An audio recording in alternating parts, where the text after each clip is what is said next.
Welcome back again.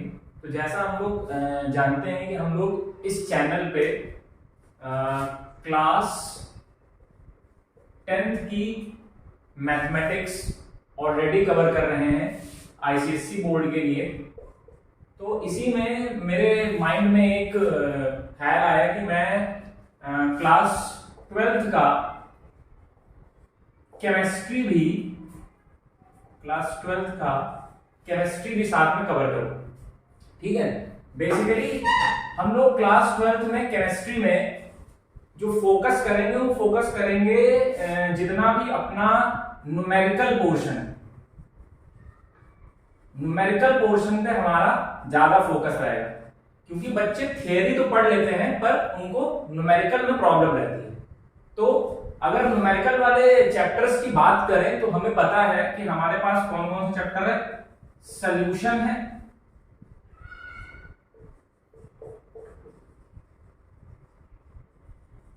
Chemical kinetics है, और third chapter जो है वो इलेक्ट्रोकेमिस्ट्री। लास्ट ईयर ये तीनों टॉपिक सिलेबस में थे। एक और टॉपिक होता है जिसमें हम लोग को न्यूमेरिकल देखने को मिलते हैं, वो हमारा टॉपिक है सॉलिड स्टेट। ये मैं क्लास 12th की बात कर रहा हूं। ठीक है, तो पर last year solid state ICSE के सिलेबस में देखने को नहीं मिला था, तो हमारा फोकस सॉल्यूशन, काइनेटिक्स और इलेक्ट्रोकेमिस्ट्री के न्यूमेरिकल्स को कवर करने में रहेगा। ठीक है, बात समझ में आ रही है? तो सॉल्यूशन में हमें क्या ध्यान रखना है कि जो सॉल्यूशन टॉपिक है उसमें हमें कुछ कॉन्सेप्ट्स क्लास 11th के भी कवर करने हैं सॉल्यूशन चैप्टर के लिए। मतलब क्लास 12th के सॉल्यूशन चैप्टर के लिए हमें क्लास 11th का कौन सा टॉपिक आना चाहिए। तो पहला चैप्टर आपने पढ़ा क्लास 11th का some basic concept of chemistry, और इसके अंदर भी ये भी चैप्टर अपने में केमिस्ट्री का बेसिक है, इसीलिए नाम है some basic concept of chemistry. ठीक है, तो इसमें जो टॉपिक हमें जरूरत है सॉल्यूशन के लिए वो है इसका मोल कॉन्सेप्ट। और मोल कॉन्सेप्ट के अंदर भी क्या, कंसंट्रेशन टर्म्स।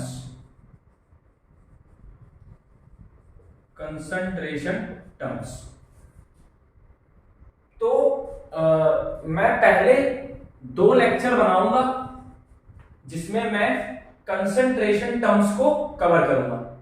ठीक है, बहुत ज्यादा थियरी में डीप में नहीं बताऊंगा, क्योंकि आप लोग ने आई होप थियरी पढ़ के रखी होगी। थियरी सब पढ़ लेते हैं, प्रॉब्लम क्या आती है कि जब थियरी को न्यूमेरिकल पे एग्जीक्यूट करते हैं तो बच्चे को प्रॉब्लम आती है, वो न्यूमेरिकल को कर नहीं पाता।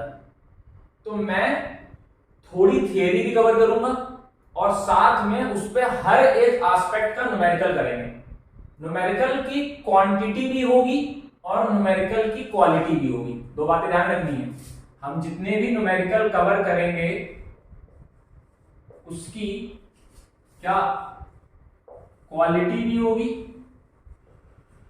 और उसकी क्वांटिटी भी होगी। मतलब ये नहीं कि 2 न्यूमेरिकल कर लिए या 3 न्यूमेरिकल हम लोगों ने कंसंट्रेशन टर्म पे कर लिए, बल्क में खूब सारे न्यूमेरिकल करेंगे, जिससे आपके जो डाउट्स हैं थियरी को पढ़ने के बाद आप न्यूमेरिकल नहीं कर पाते हो, आप न्यूमेरिकल बहुत इजीली करोगे। ठीक है, तो अब स्कूल में क्या होता है, स्कूल में बेसिकली जब आप सॉल्यूशन चैप्टर को टीचर स्टार्ट करते हैं तो वो डायरेक्ट क्लास 12th के सॉल्यूशन को स्टार्ट करते हैं, पर हमें इस टॉपिक को भी अच्छे से आना चाहिए। क्लास 11th में बच्चा बहुत अच्छे से पढ़ता है पर बहुत अच्छे से इस टॉपिक को नहीं पढ़ता है, जहां पर वो इसके अंदर मोल कॉन्सेप्ट उसका कहीं ना कहीं इसमें कॉन्सेप्ट वीक रह जाता है। इसीलिए मैं जब सॉल्यूशन को स्टार्ट करूंगा तो मैं सबसे पहले सॉल्यूशन के अंदर कंसंट्रेशन टर्म्स को पढ़ाऊंगा। अब कंसंट्रेशन टर्म्स यूज कहां होते हैं? तो आपको पता है कि आप सॉल्यूशन चैप्टर में राउट फ्लो पढ़ोगे, कॉलिगेटिव प्रॉपर्टीज पढ़ोगे। कॉलिगेटिव प्रॉपर्टीज में एलिवेशन इन बॉइलिंग पॉइंट है, relative lowering in vapour pressure है, डिप्रेशन इन फ्रीजिंग पॉइंट है और ऑस्मोटिक प्रेशर है। तो इन सब में ये कंसंट्रेशन टर्म्स यूज होंगे। विदाउट कंसंट्रेशन टर्म्स आप सॉल्यूशन के न्यूमेरिकल पर अप्रोच नहीं बना सकते। तो क्या हमें डिफिकल्ट से डिफिकल्ट न्यूमेरिकल कंसंट्रेशन टर्म्स के करने चाहिए, तब क्या हमारा सॉल्यूशन होगा? तो ये जरूरी नहीं है कि आप जब बहुत अच्छे डिफिकल्ट लेवल के क्वेश्चंस करेंगे कंसंट्रेशन टर्म के तभी आपका सॉल्यूशन होगा, ये जरूरी नहीं है। पर हम क्वेश्चंस अच्छे लेवल के, हमने कहा ना क्वालिटी और क्वांटिटी दोनों होगी, ताकि जब आप सॉल्यूशन चैप्टर को पढ़ें तो वहां पर आपको दिक्कत ना हो कि कैसे हमको ये न्यूमेरिकल करना है।